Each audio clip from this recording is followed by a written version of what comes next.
미국의 관세 정책, 밸류업 등 시장에 영향을 주는 주요 이슈와 함께 최근 ETF 시장 동향까지 살펴보겠습니다. 네, 키움 투자 자산 운용의 ETF 사업부 정성인 부장 모셨습니다. 어서 어서 오세요. 네, 안녕하세요. 오랜만입니다. 네, 오랜만에 뵙겠습니다. 내가 키움 자산 운용 정 부장님 말고 했었는데. 네, 지난달에는 저 말고 이제 저희 다른 부서의 다른 직원. 맞이의 네, 맞이의 책임. 책임. 네. 기억납니다. 네. 책임은 과장, 부장, 대리 중에 뭔가요?라고 저한테. 근데 왜 부장님은 왜 부장님이세요 아직도? 뭐 저는, 책임이든 네. 수석이든 뭐. 그러니까요, 네, 아직 부장입니다. 오랜만에 나오셨는데 뭐 말도 많고 탈도 많았어요. 네. ETF 쪽은 어땠습니까? 뭐 일단 말씀하셨다시피 지금 3월 말에 어쨌든 시장이 급락 이후에 어느 정도 반등을 하고 있는 네, 모습이지 네. 않습니까? 그래서 그 부분을 ETF 시장이 뭐 고스란히 반영을 하고 있는 모습입니다. 제가 수익률 상위 종목과 하위 종목을 좀 들고 나왔는데 보면서 설명을 드리는 게 맞을 것 같아요. 일단 수익률 일주일 기준으로 저희가 상위 종목을 한번 들고 나왔는데 통상적으로 최근 시장과 같은 국면에서는 하락할 때 이제 많이 빠졌던 업종 위주로 반등을 하는 게 우선적이지 않습니까? 근데 이제 약간 특징적인 부분은 시장의 하락을 이끌었던 특히 미국 반도체 관련 기업들도 상위에 있긴 하지만은 예. 그보다 상위에 지금 국내에 조선업 관련된 ETF가 이종이 올라와 있다는 부분이 가장 눈에 띄는 부분인 것 같습니다. 예, 뭐 조선 방산을 빼고는 요즘 국장을 얘기할 수가 없는 그렇죠. 상황이긴 합니다만 예. 어찌됐든 간에 지금 수익률 1위에는 타이거 조선 탑10 그리고 수익률 3위에 소울 조선 탑3 플러스 이렇게 해서 조선 관련된 ETF들이 좀 눈에 띄는 모습이고요. 그 외에는 이제 미국 반도체 기업들을 포함하고 있는 라이즈 미국 반도체 NISE, 타이거 미국 필라델피아 반도체 나스닥 같은 ETF들이 수익률 상위에 좀 올라와 있다라고 말씀을 드릴 수 있을 것 같고요. 예. 태양광이 올라왔구나. 네, 태양광이 굉장히 오랜만에 지금 오랜만이네요. 올라와 있어요. 그래서 국내 주식형 ETF인데요. 플러스 태양광은 ESS ETF인데 얘 같은 경우에 이제 하나 솔루션을 한 30% 가까이 담고 있거든요. 네. 그래서 최근에 이제 성과가 좀 좋은 그런 모습을 보이고 네, 있는 ETF입니다. 네. 예. 오랜만에 양자도 좀 올라왔고요. 그러게요. 양자. 네. 예. 그래서 그런 부분들이 좀 눈에 띄는 부분인 것 같고요. 수익률 하위는 좀 말씀드리자면 네. 사실은 하위라고 말씀드리기 좀 애매한 부분도 있어요. 왜냐하면 지금 수익률 일주일 기준으로 봤을 때 하위에 가장 상위에 올라와 있는 부분이 플러스 글로벌 방산이 마이너스 3.29%인데요.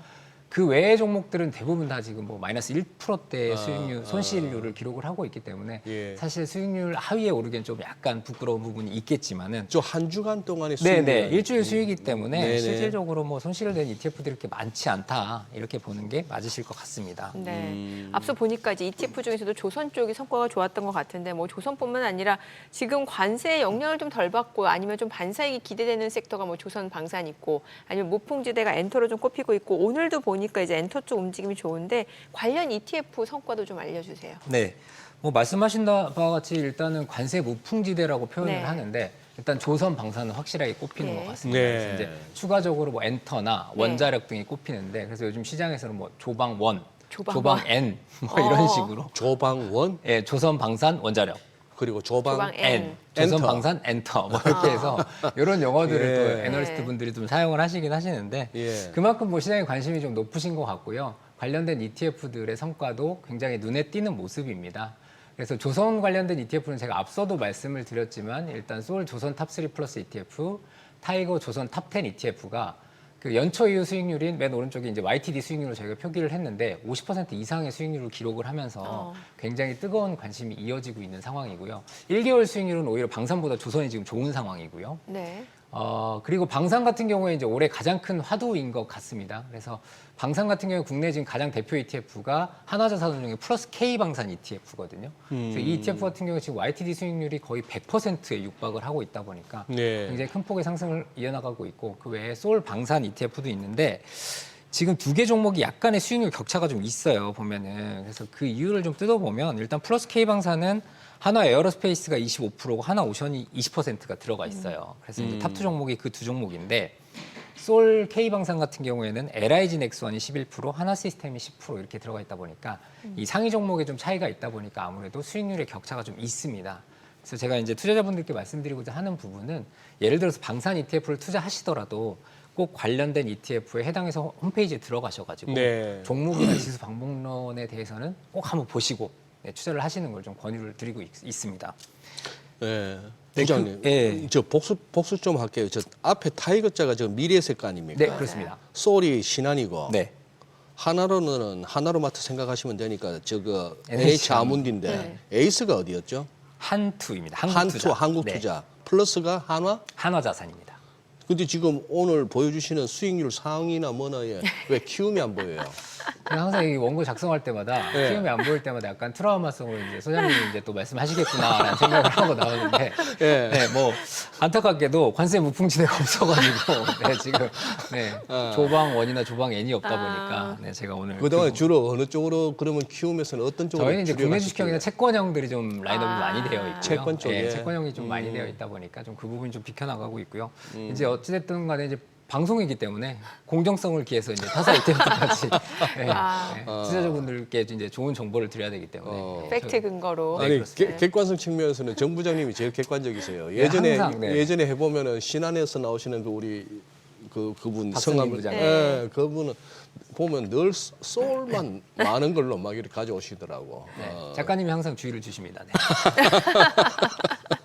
아니 근데 요거 밸류업 ETF 최근에 출시된 건 아니잖아요. 밸류업 얘기 나온 지가 작년부터인데. 네. 네. 밸류업 ETF가 작년 11월에 상장이 네, 되었고요. 네. 사실 그 참 말도 많았고 말도 네. 많았던 ETF인데 지금 출시되고 이제 어느덧 반기가 지금 되어가고 네, 네. 있습니다. 그래서 밸류업에 대한 기대감이 굉장히 높았었는데 사실은 어찌됐든 출시된 이후에 시장 상황이 그렇게 좋지는 않았기 때문에 지금 상황만 놓고 보면은 소문난 자체에 먹을 게 없었다라고 평가를 하는 게 맞을 것 같은데 예. 왜 그런 말씀을 드리냐면 이제 밸류업 지수 같은 경우 어찌됐든 간에 이제 의도 자체는 우리나라를 대표하는 대표 지수로 좀 자리매김하겠다 이런 취지였는데 제가 단순하게 이제 수익률만 놓고 봤을 경우에 그 아직까지 국내 대표 지수인 이제 코스피 200 지수를 기반으로 하는 코덱스 200이나 키움 200을 같이 들고 나왔는데 일단 1개월 수익률 측면에서는 조금 더 안 좋은 모습이고 네. 연초 이후 수익률을 놓고 보더라도 사실은 조금 애매한 부분이 좀 있어요. 그러다 보니까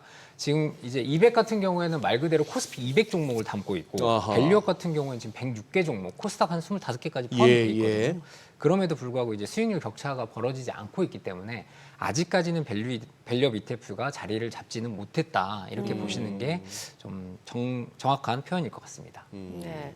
또 최근에 ETF 쪽에서는 그 중국 투자 ETF도 많이 준비하고 있다고 하는데 확실하게 이제 올해 그 설 연휴 때 딥시크 등장 이후에 뭔가 중국에 대해서 보는 투자자들의 시각도 좀 많이 달라진 것 같다는 생각이 들거든요. 네. 아무래도 요즘 그 ETF 운용사들이 경쟁이 치열하다 보니까 예. 그 이렇게 새로운 테마에 대해서 굉장히 빠르게 이제 상품을 좀 출시하려고 노력을 많이 하는데 네. 말씀하신 바와 같이 지금 중국에 대한 기대감이 높아지면서 중국 관련된 상품이 굉장히 오랜만에 지금 나올 예정입니다. 네. 아직 나오진 않았고요. 지금 예. 나올 5월달에 예정이라고요? 예, 지금 이제 펀드 공시만 올라왔기 때문에 네. 이제 뭐 다들 아실 수는 있는데 아직 상장은 안 된 상품들인데 보시면 이제 뭐 코덱스 차이나 휴머노이드 로봇, 타이거 차이나 테크 탑 10, 뭐 이런 상품들이 대부분 이제 차이나 테크 쪽에 투자하는 상품들이 지금 이제 5월달에 줄줄이 상장이 될 예정입니다. 예. 뭐 말씀하셨다시피 지금 공교롭게 이제 트럼프 취임일에 딥시크 같이 발표가 됐지 않습니까? 그러니까요. 이게 예. 굉장히 다분히 의도적이었던 부분이었다라고 지금 결과적으로는 평가할 수 있는데 딥시크 발표 이후에 어쨌든 간에 중국의 테크 기업들이 주목을 받고 있는 건 사실인 것 같습니다. 성과도 굉장히 좋았고요. 네. 여기에 이제 뭐 중국 부양책까지 같이 발표가 되면서 탄력을 좀 받으면서 올해는 뭐 미국보단 중국이 아니냐 뭐 이런 얘기들이 계속 되어졌었는데 근데 이제 불행하게도 최근 성과는 조금 안 좋은 것 같습니다. 최근에. 지금 이제 뭐 중국에 투자하는 대표적인 테크 ETF는 이제 차이나 항생테크 관련된 네네. ETF들이 시장에 좀 나와 있는데 예. 뭐 YTD 수익률은 양호합니다만은 최근 1개월이 좀 좋지는 않습니다. 아무래도 이제 미국의 관세의 뭐 마지막 타겟이 결국 중국일 거라는 이런 우려감이 굉장히 크다 보니까 좀 이런 부분들이 최근에 좀 시장 상황에 반영이 되고 있는 것 같고요.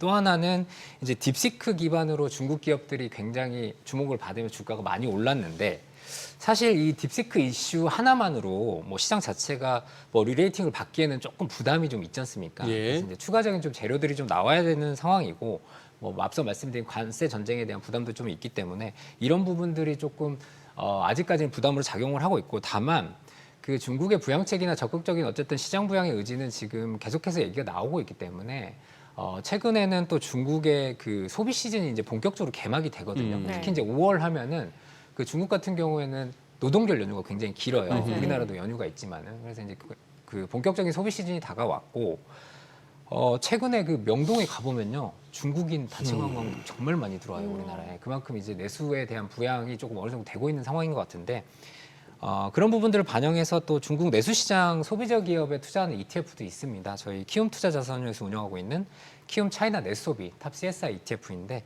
뭐 내수 50개 종목을 담고 있기 때문에 이런 종목들이 최근에는 또 주목을 많이 받고 있는 것 같습니다. 그래요. 예.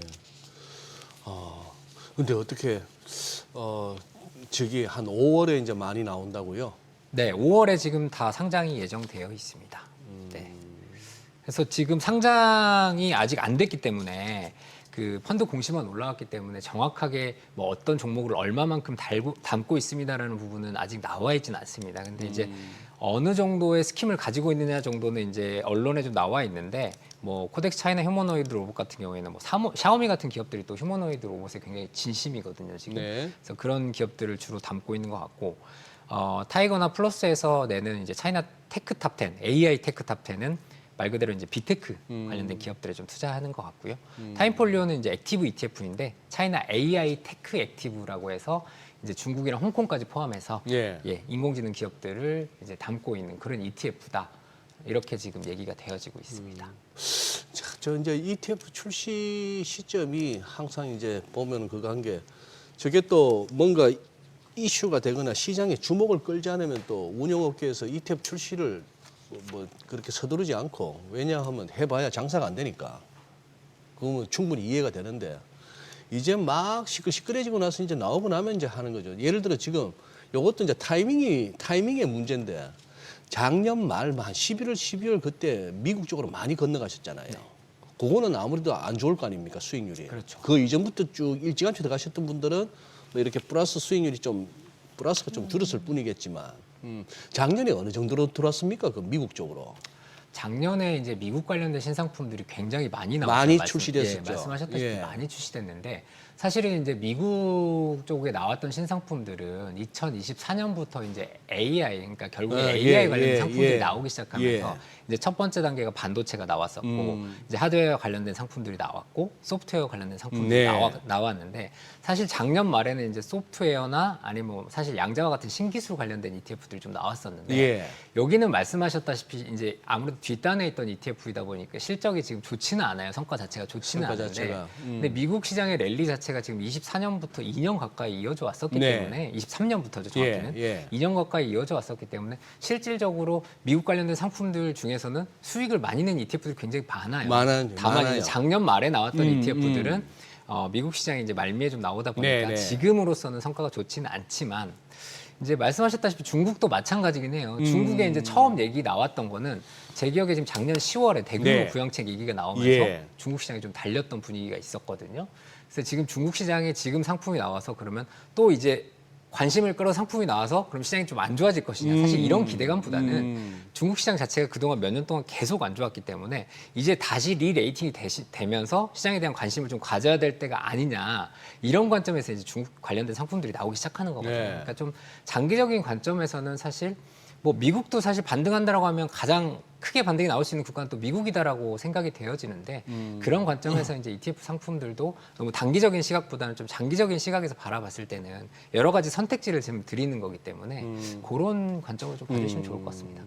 그런데 이제 뭐 중국 관련도 나오고 또 지금 보니까 이제 포스트 차이나에서 인도 관련 ETF도 뭐 나오고 하는가 본데 지금 이 관세 전쟁 와중에 뭐 나쁘지 않은 선택이라 보세요. 어떻게 부장님 입장에서 또 업계에 계신 분한테 뭐 나쁘지 않냐고 물으면 당연히 나쁘지 않다고 말씀하시겠지만 네, 저는 최대한 객관적으로 말씀드리기 때문에 인도는 사실 이제 작년에도 좀 관심이 높았던 국가고 그동안 성과가 계속 좋았어요. 그래요. 사실 계속 좋았는데 올해 초에는 좀 지지부진했어요. 이제 이런 부분이 좀 지지부진했었는데 사실 그 트럼프 1기 정권 때 그 관세 전쟁의 가장 큰 수혜 국가가 어디였냐라고 하면은 그때는 베트남이었어요. 베트남이었는데 이제 2기 정권에서 가장 큰 수혜 국가 어딜 거야라고 얘기를 하면은 인도를 많은 분들이 좀 꼽고는 있어요. 근데 이제 1분기에는 좀 성과가 안 좋았는데 최근에 또 성과가 좀 많이 올라오고 있는 상황이거든요.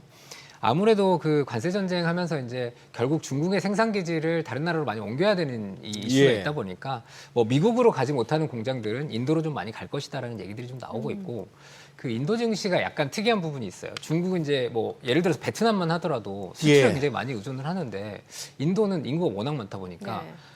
상장된 상위 기업들의 대부분이 내수를 하는 기업들이에요. 그러다 보니까 이런 예를 들어서 관세 전쟁과 같은 대외적인 요건에 크게 휘말리지 않는 또 그런 특징들을 좀 가지고 그래요? 있어요. 예, 그러다 보니까 보시면은 성과가 뭐 거의 비슷합니다만은 그 인도 니프티 50 저희 키움에서 인도 니프티 50 이제 대표 지수인데 예. 이 대표 지수들 같은 경우에는 상위에 대부분 그런 내수 기업들이 포진을 하고 있다 보니까 뭐 지수 수익률 자체가 크게 흔들림은 없는 상황이거든요. 그래서 이런 부분들이 올해도 또 인도에 관심을 가져야 하는 또 하나의 요인이다. 특히 이제 미국 외의 시장을 꼽으라면 뭐 국내는 밸류에이션 매력을 많이 얘기를 하시는데 네. 사실 그 외에 이제 인도 같은 경우는 워낙 내수가 좋다 보니까 이런 부분들이 좀 반영이 돼서 올해는 뭐 계속해서 인도를 좀 보셔야 되지 않을까 그렇게 생각이 되어집니다. 네.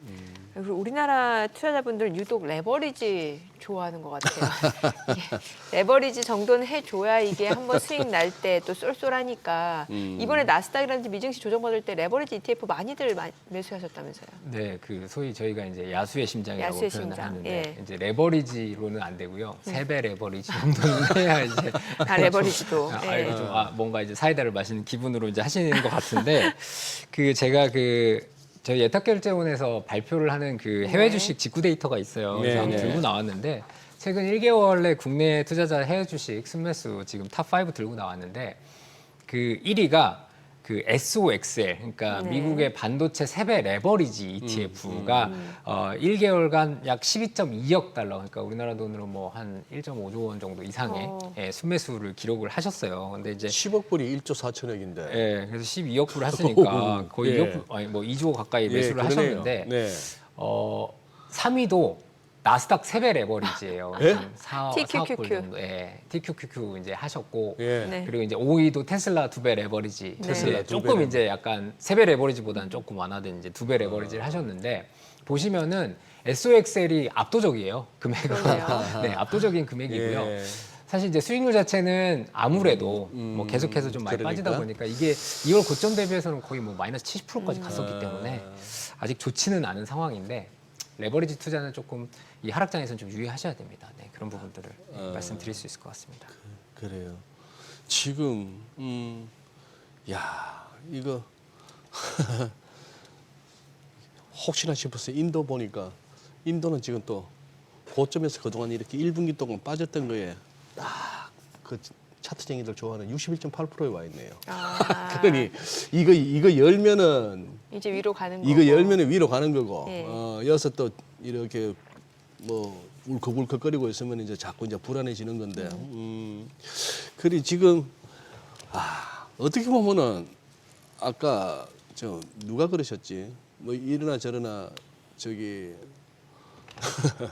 하기야 뭐 당구장도 그렇고 무슨 뭐 하우스도 그렇고 새벽에 나올 때 보면은 당구장 주인만 돈 벌고 그 하우스장만 돈 버는데 이 자산 운용사는 이래도 벌고 저래도 버니까 참 좋아요.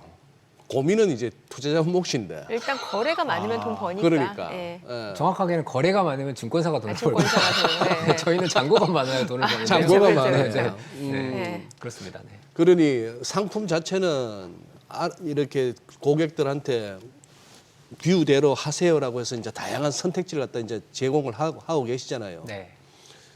여기서 이제 덤으로 어떤 부장님이 지금 현재 다들 뭐 관세 하고 있는 와중에 어떤 시황이 어떠신가 궁금해가지고. 네.